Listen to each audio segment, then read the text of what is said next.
there's a great degree of alarm among Democrats and in the Biden campaign about exactly this. They do perceive this is a much greater threat to their chances than to Donald Trump or whoever the Republican nominee might be. So, Susan, talk to us about the piece that you guys wrote, and illuminate us as to the article you're making. What is this one thing that Joe Biden could do? If we could change the landscape of who's voting in the primary process, especially when it comes to non-affiliated voters. Right now, we know overwhelmingly voters now self-identify as independent. But there's registration numbers which are different. Those are voters. That's how they choose to, quote, not label themselves. So if you could change the landscape, for example, in New Hampshire, where it's already practiced, if you get a big independent, non-affiliated turnout for someone other than Donald Trump in the Republican primary, because there's no competition on the Democratic side, that turnout becomes higher. It can influence how the primary goes. But also, it's important for no labels. I mean, I believe that they're starting out with a good intention, but if they could get behind something like this, it would take their money, their energy, their commitment to democracy, and really open things up and use their energy, if you will, for good. There are 27 states in the country that have open primaries, meaning in some form or another, non-affiliated voters who haven't registered as either Democrat or Republican can vote in the primary. But the turnout of those non-affiliated voters in primaries is really, really low.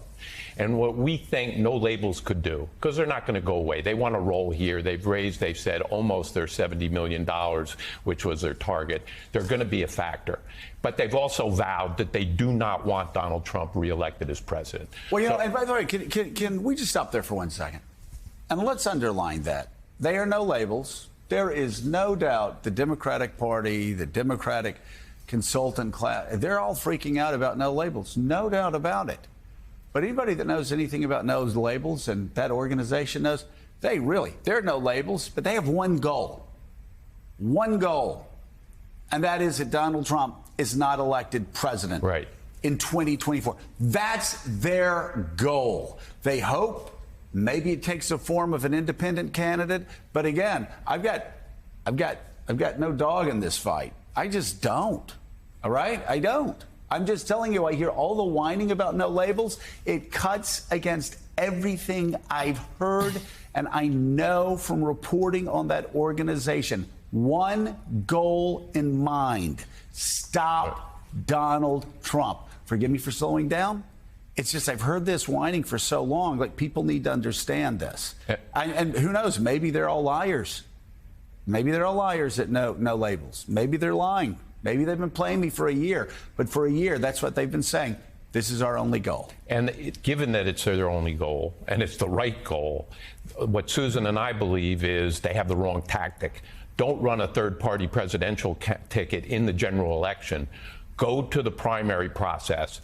Get those non-affiliated voters to vote in the Republican primary.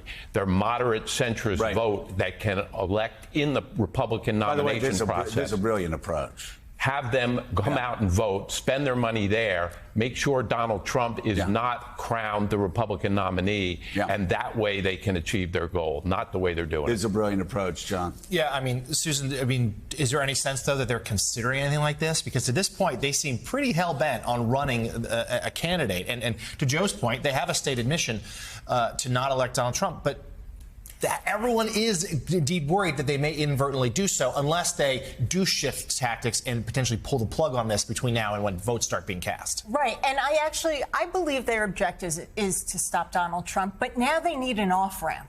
All right. They've raised all this money. They want to have a say in the presidential race. So either you do a third party and you lose, or you pick another way of going and using that energy and those resources. And that's why Tom and I thought, let's give them an off-ramp. And that's what it is. So no labels can actually represent the people who want no labels. I love the off-ramp. Hey, Tom, let's talk.